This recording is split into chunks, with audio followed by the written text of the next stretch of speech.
খাবার টেবিলে চলে এলাম। আজ একটু তাড়াতাড়ি খাওয়া দাওয়া হচ্ছে, কেন একটু পরে ছাদে উঠবো চন্দ্রগ্রহণ দেখার জন্য। আর গুনগুনের মুখটা বাংলার 5 হবে, কেন কালকে আছে সেকেন্ড ল্যাঙ্গুয়েজ। রাতের খাবারে আছে হলো, দেখাই তোমাদের, এখানে বানিয়েছি হলো লাচ্ছা পরোটা। এটা কিন্তু একদম আটা দিয়ে বানিয়েছি, কোনো ময়দার ব্যাপারই নেই। আর এখানে দিয়ে দিচ্ছি হলো ক্যামেরাম্যানকে।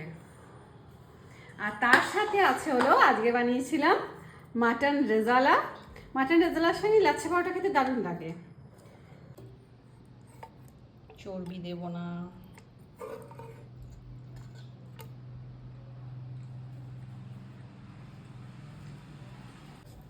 দাঁড়া একটু দিয়ে দিই ঝোল, একটু ঝোল দিই। হ্যাঁ ঠিক আছে।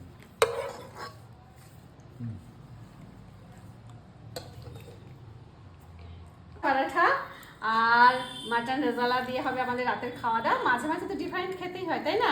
তো চলো শুরু করি। শুভরাত্রি।